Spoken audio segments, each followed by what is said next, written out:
how do you explain when things don't go as we assume? Or better, how do you explain when others are able to achieve things that seem to defy all of the assumptions?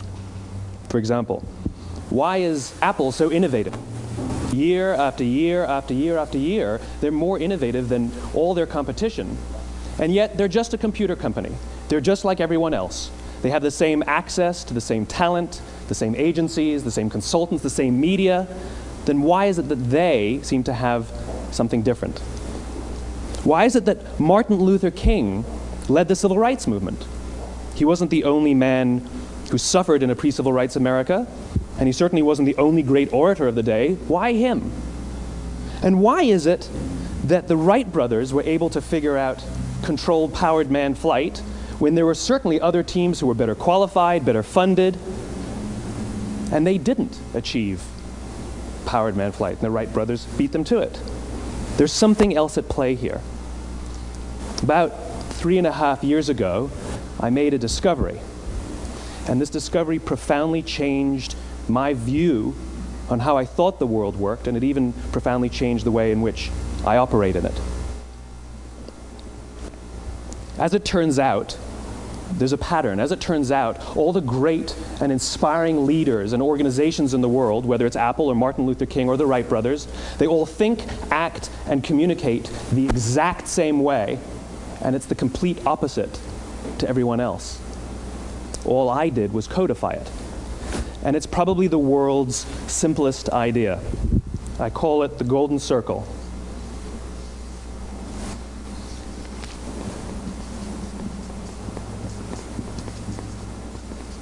Why, how, what? This little idea explains why some organizations and some leaders are able to inspire where others aren't. Let me define the terms really quickly. Every single person, every single organization on the planet knows what they do, 100%. Some know how they do it, whether you call it your differentiating value proposition or your proprietary process or your USP. But very, very few people or organizations know why they do what they do. And by why, I don't mean to make a profit. That's a result. It's always a result. By why, I mean what's your purpose? What's your cause? What's your belief? Why does your organization exist? Why do you get out of bed in the morning? And why should anyone care? Well, as a result, the way we think, the way we act, the way we communicate is from the outside in. It's obvious. We go from the clearest thing to the fuzziest thing. But the inspired leaders and the inspired organizations, regardless of their size, regardless of their industry, all think, act, and communicate from the inside out. Let me give you an example. I use Apple because they're easy to understand and everybody gets it. If Apple were like everyone else, a marketing message from them might sound like this. We make great computers. They're beautifully designed, simple to use, and user-friendly. Want to buy one? Meh. And that's how most of us communicate. That's how most marketing is done, that's how most sales is done, and that's how most of us communicate interpersonally. We say what we do, we say how we're different or how we're better, and we expect some sort of behavior, a purchase, a vote, something like that. Here's our new law firm. We have the best lawyers with the biggest clients. We have, we always perform for our clients, do business with us. Here's our new car. It gets great gas mileage. It has, leather seats. Buy our car. But it's uninspiring. Here's how Apple actually communicates. Everything we do, we believe in challenging the status quo. We believe in thinking differently. The way we challenge the status quo is by making our products beautifully designed, simple to use, and user-friendly. We just happen to make great computers. Want to buy one? Totally different, right? You ready to buy a computer from me? All I did was reverse the order of the information. What it proves to us is that people don't buy what you do, people buy why you do it. People don't buy what you do, they buy why you do it. This explains why every single person in this room is perfectly comfortable buying a computer from Apple. But we're also perfectly comfortable buying an MP3 player from Apple, or a phone from Apple, or a DVR from Apple. But as I said before, Apple's just a computer company. There's nothing that distinguishes them structurally from any of their competitors. Their competitors are all equally qualified to make all of these products. In fact, they tried. A few years ago, Gateway came out with flat-screen TVs. They're eminently qualified to make flat-screen TVs. They've been making flat-screen monitors for years. Nobody bought one.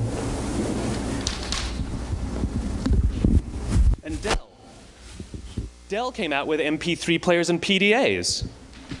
And they make great quality products, and they can make perfectly well-designed products, and nobody bought one. In fact, talking about it now, we can't even imagine buying an MP3 player from Dell. Why would you buy an MP3 player from a computer company? But we do it every day. People don't buy what you do, they buy why you do it.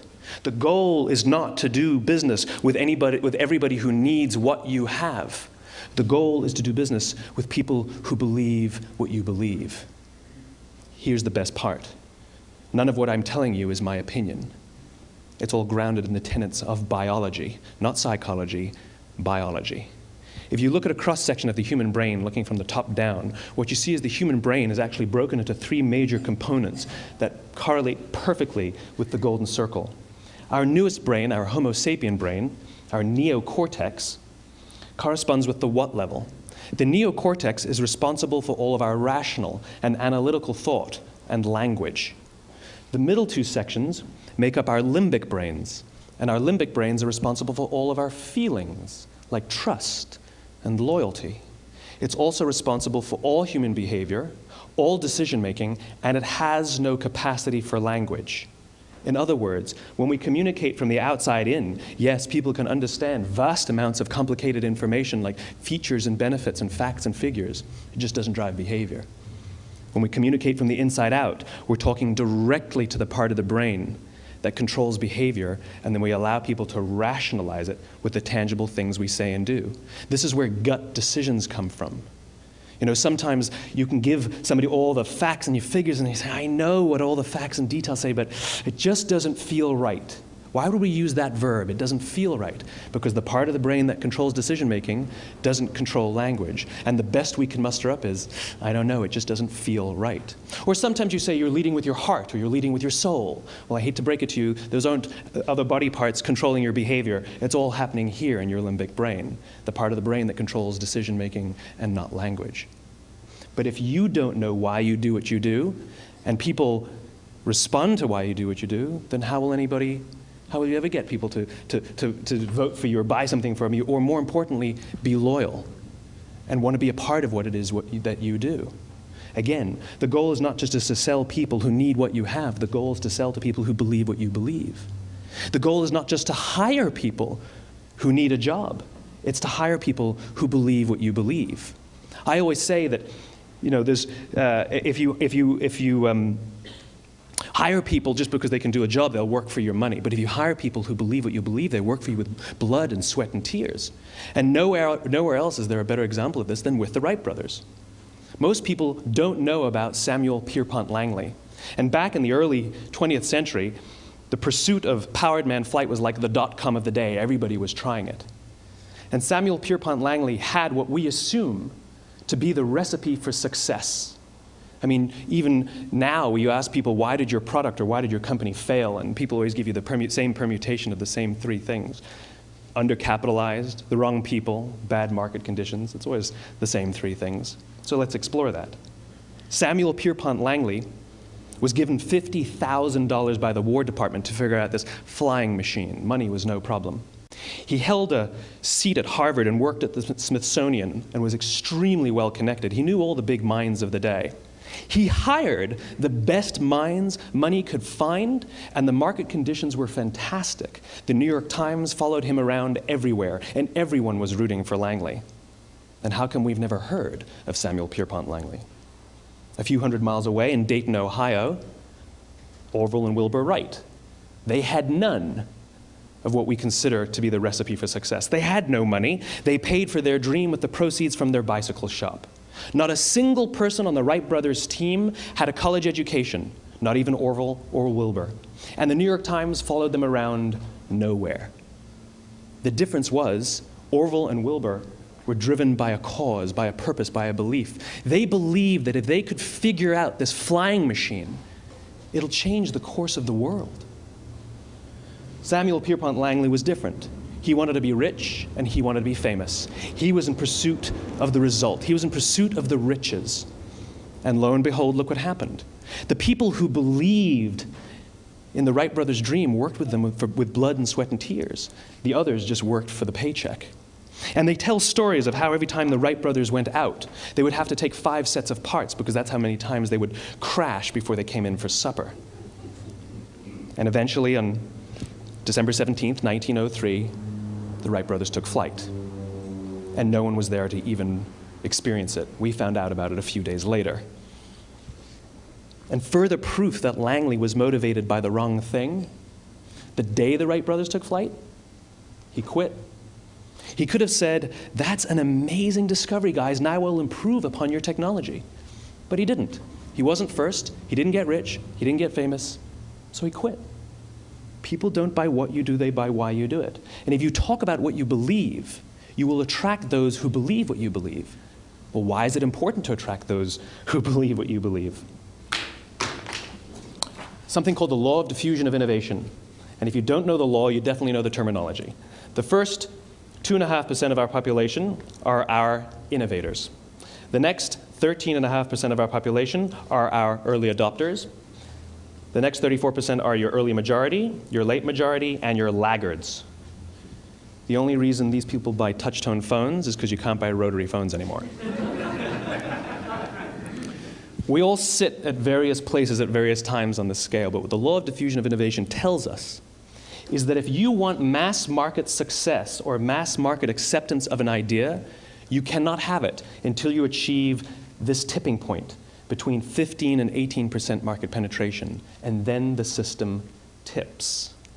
And I love asking businesses, what's your conversion on new business? And they love to tell you, oh, it's about 10%, proudly. Well, you can trip over 10% of the customers. We all have about 10% who just get it. That's how we describe them, right? That's like that gut feeling, oh, they just get it. The problem is, how do you find the ones that just get it before you're doing business with them versus the ones who don't get it? So it's this here, this little gap, that you have to close, as Geoffrey Moore calls it, crossing the chasm.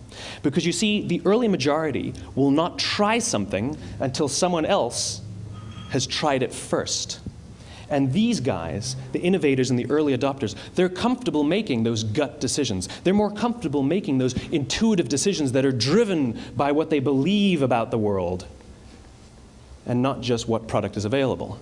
These are the people who stood online for 6 hours to buy an iPhone when they first came out, when you could have just walked into the store the next week and bought one off the shelf. These are the people who spent $40,000 on flat-screen TVs when they first came out, even though the technology was substandard. And by the way, they didn't do it because the technology was so great. They did it for themselves. It's because they wanted to be first. People don't buy what you do, they buy why you do it. And what you do simply proves what you believe.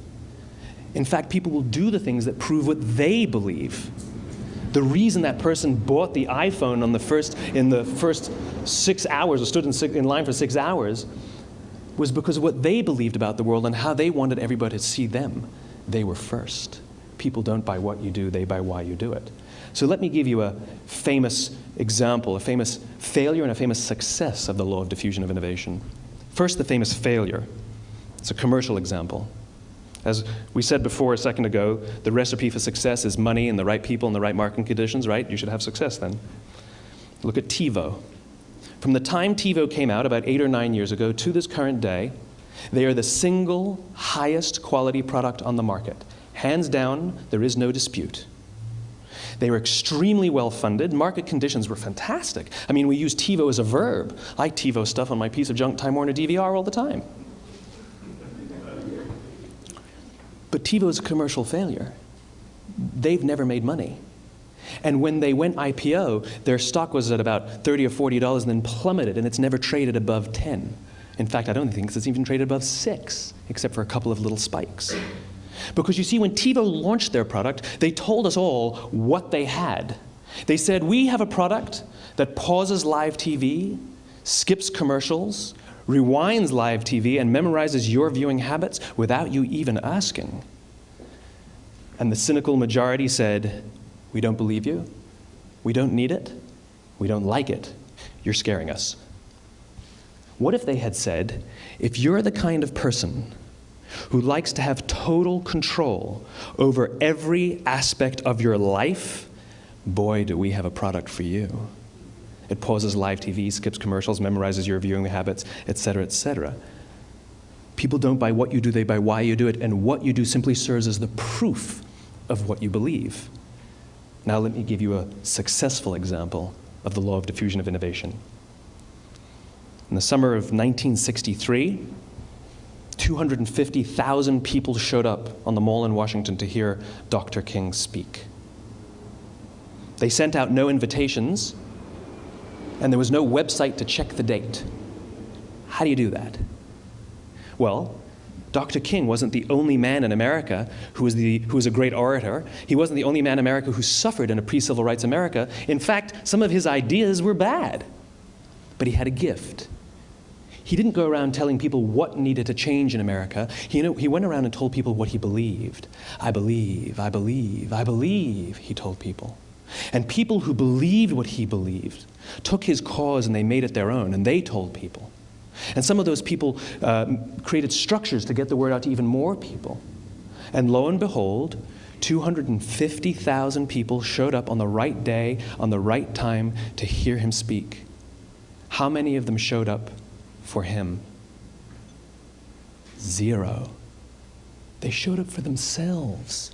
It's what they believed about America that got them to travel on a bus for 8 hours to stand in the sun in Washington in the middle of August. It's what they believed, and it wasn't about black versus white. 25% of the audience was white. Dr. King believed that there are 2 types of laws in this world, those that are made by a higher authority and those that are made by man.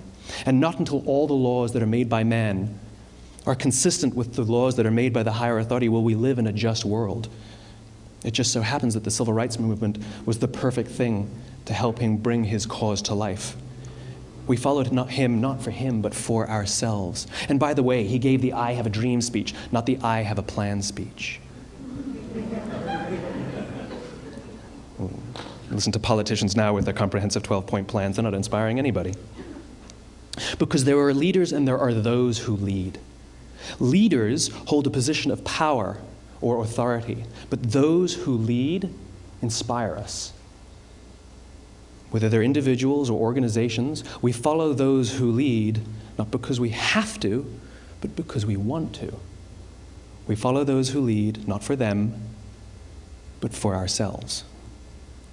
And it's those who start with why that have the ability to inspire those around them or find others who inspire them. Thank you very much.